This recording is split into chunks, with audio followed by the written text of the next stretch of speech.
is a rolling rehearsal. Quiet on the set. Stand by. Camera's rolling. Rolling. Copy. Marker, ready, and action.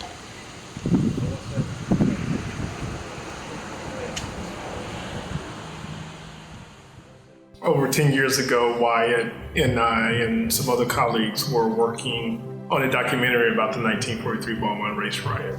After months of development and talking, the script for the example came to me, and I had a chance to write that and give it to Kenneth and Wyatt, and we started moving forward on the project.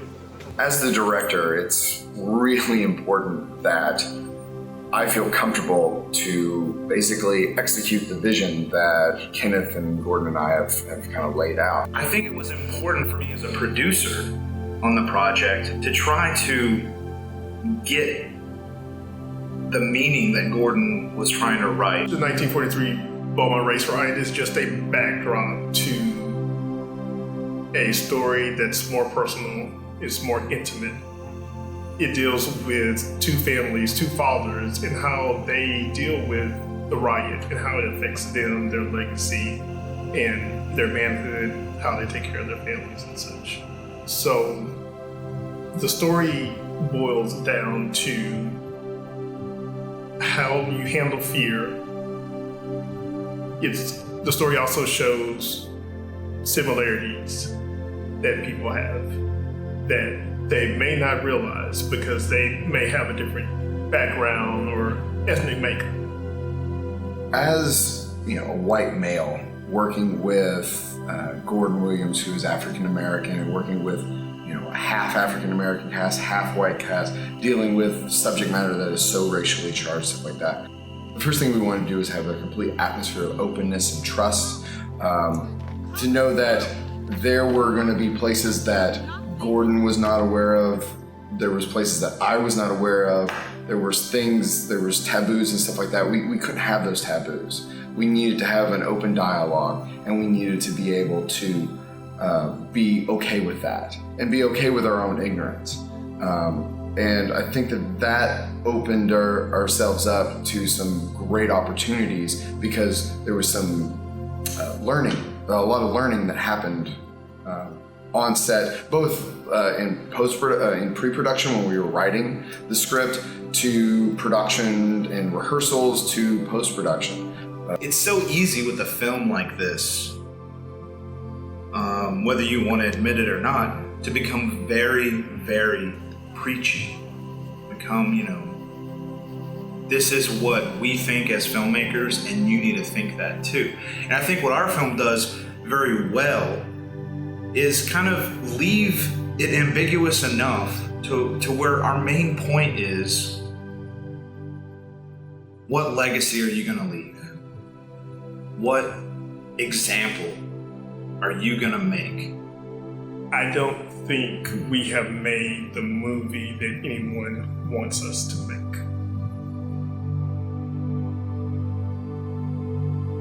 Emma Van Laer plays the role of Gladys Jefferson, and Gladys is Carver's strength, his backbone, his moral compass. I play Gladys Jefferson, who is wife and a mother, wife to Carver Jefferson, mother to Jack Jefferson.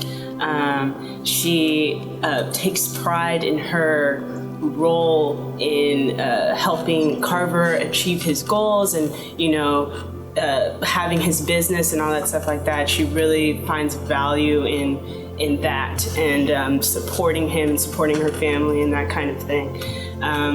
And she loves her son, and she loves that her son is taking after her husband so much, and she realizes the example that Carver sets for her son. So, yeah. She's also a community builder, so she's really involved in her church, and she feels like her community extends beyond the lines of race in the community, even though maybe it's not like that at that time period, but she feels like her community includes white people and people that don't look like her. Kate Robards plays the role of Helen, who is Miller's wife. Again, she is Miller's conscience. There's a lot of things going on in Beaumont at the time. There's a lot of things happening at the shipyard, in the town, the race riot, and Helen has been watching all of this happen and how it's affecting her husband, Miller. She realizes that those outside forces are having an influence on him, and she is the one that brings him back to home, realizing what's important. Helen reflects the character of the Conscience. She is the one who reminds her husband what exactly his core moral base is.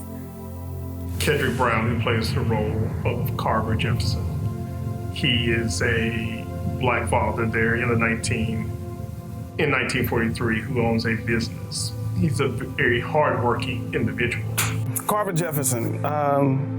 Carver is, of course, the leading man of the show, and he definitely is one of those type of people that takes life by the horns. You know, he was clearly raised by a man who teaches his boys to respect not just himself, but other people. Miller Harvey is played by Jeremy Allen. Well, Miller's one of those characters that an actor dreams of playing because he's forced to make a decision. You know, he doesn't stay the same person throughout the entire film. You know, and Miller he's a character of his time. He's a product of his time. You know, he's a racist in the sense that that is what he was raised to be, you know. And now, as he has a young son, now he's faced with the decision, okay, am I going to raise my son the same way that I was raised? Or perhaps go a different route, perhaps a better route? You know, and that's kind of, this movie forces him to make that decision. Mark Isaacs, who is a actor who plays a lot of comedy, doesn't get to play these type of roles. And again, he sucked his teeth into this role. To see what Mark brought on screen, the way he was able to turn into Officer Bernard and give the intensity necessary to play that role. My character in this film is Officer Bernard, and what he represents to most people, quick way to say it is you might think he's the bad guy or he's the villain, but I really think of him as the catalyst. He's the catalyst for change because his actions force other people around him to really examine what their beliefs are, including his partner, Officer Miller. The things that Bernard does, clearly a racist. I mean, clearly that he's got some real problems dealing with African Americans, and he has a real struggle with needing a sense of power that he likes to have. But I think his choices in exercising that power or that need for power brings about change in his partner and making his partner examine, like, am I doing the right thing? Evan Horsley plays the role of Jack Jefferson, who is the son of Gladys and Carver. We don't see him a lot initially, but when he comes on screen, the look that he has in his eyes when he's taking in everything that is happening to his family, and he's watching these officers and his father interact. His eyes are powerful and they say a lot. It felt good. Like using my classes, they taught me like my skills, my training for acting, and it turned out really well. Daniel Stallings, he plays the son of Helen and Miller. It's really cool because I've never been in a place with this kind of like production and stuff, and it's a movie. I mean, what's not good about that? What I think our film does well is try to present every character with the proper motivations and not try to just make them this stereotypical version of a character that you need in a film. We tried to really hone in on what the motivation of that person would be and why they would be there in that scene doing the things that they're doing. Let me address this way. Is there still racism? Yes. There are things that I deal with to the degree that my forefathers or ancestors had to deal with. No. But there are still battles to fight. What I can say about this project is that in 1943, myself, Wyatt, and Kenneth, and a diverse group of people that came together on this project, that would not happen. There is some growth, there is some progress, and I think there still needs to be a lot more growth and a lot more progress. Unfortunately, we haven't came that far, you know? A lot of the problems we're facing in this film, we're still facing today. You know, although we have made the steps, you know, as far as the presidency and big things like that, we still have a long way to go. The subject matter is very pertinent to what's going on present day U.S.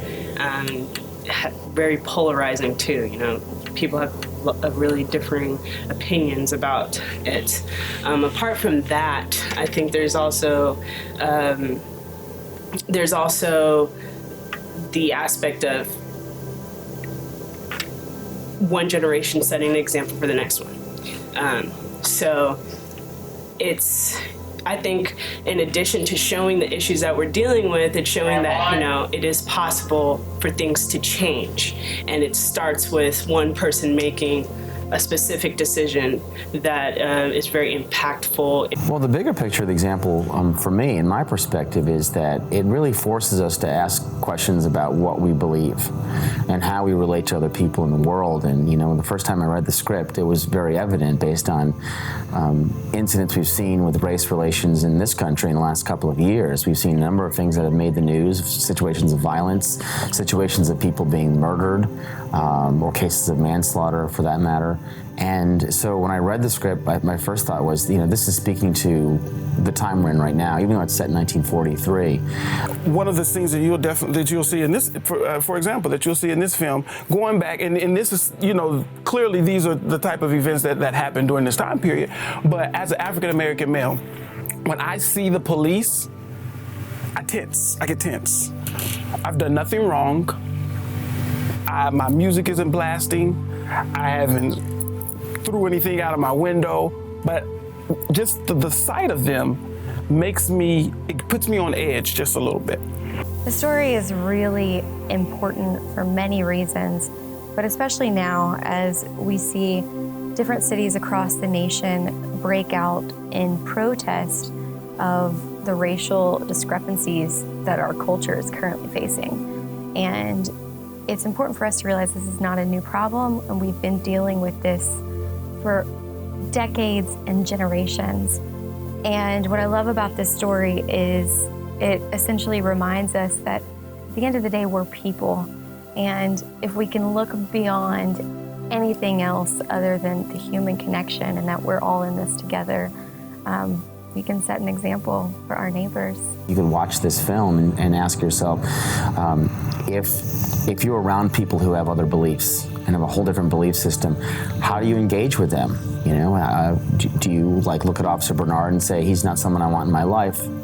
You might do that, but the problem is you're going to have these people in your life. They're going to be in your family, they're going to be in your church, they're going to be in your workplace, and you've got to find some way to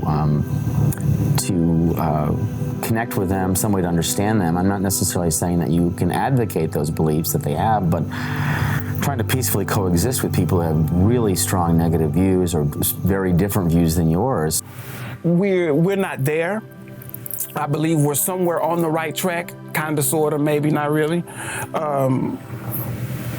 But when you look at situations like that, that's not fair. That's not equal. Those are the situations that you don't see on the news every day. You know what I mean? The situations where if I walk into a store and someone follows me around, and when I'm walking out, I get stopped and asked you know, do you have anything in your pockets, or can I see, or can I search you? For what? For what? A lot of people are going to initially hear that this movie deals with a race riot, and they're probably going to put it in a box, something that they may not want to see or not. But the backdrop for the movie is a 1943 Belmont race riot. The story is about how the race riot affects this group of people. It's a very personal and intimate story. The film resonates with me as a father, being a new father.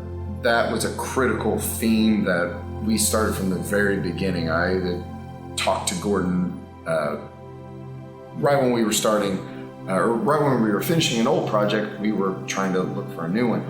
And I talked to him about this idea about a father and son. And that essence of fatherhood is at the very core. The example tells a story about humanity and commonality. Even though these two fathers are from different backgrounds, from basically two different worlds, they have similarities, they have families, they have things that connect them even though they don't realize it at the time. One of the things that I'm very proud of being a producer on this project is the level of professionalism that, the crew brought to the table. You're talking about people from all different walks of life, people that are really professional, people that were newcomers, all working together towards this common goal. And I think that it really says something, because we had a very diverse crew, and we had people volunteering their time just to come and help out in any way, literally any way. And I asked, hey, what do you want to do? Yeah, I'll do anything. I think the story and what you're doing is important, and I want to help out. The crew that we had was amazing from a technical aspect as well as from a creative aspect. One of the dark little secrets that directors don't want to admit sometimes is that the crew does so much of the work. Without the dedication of our crew, the hard work and the time, the long hours, we would have never been able to achieve on our own something to the caliber that I think we have achieved.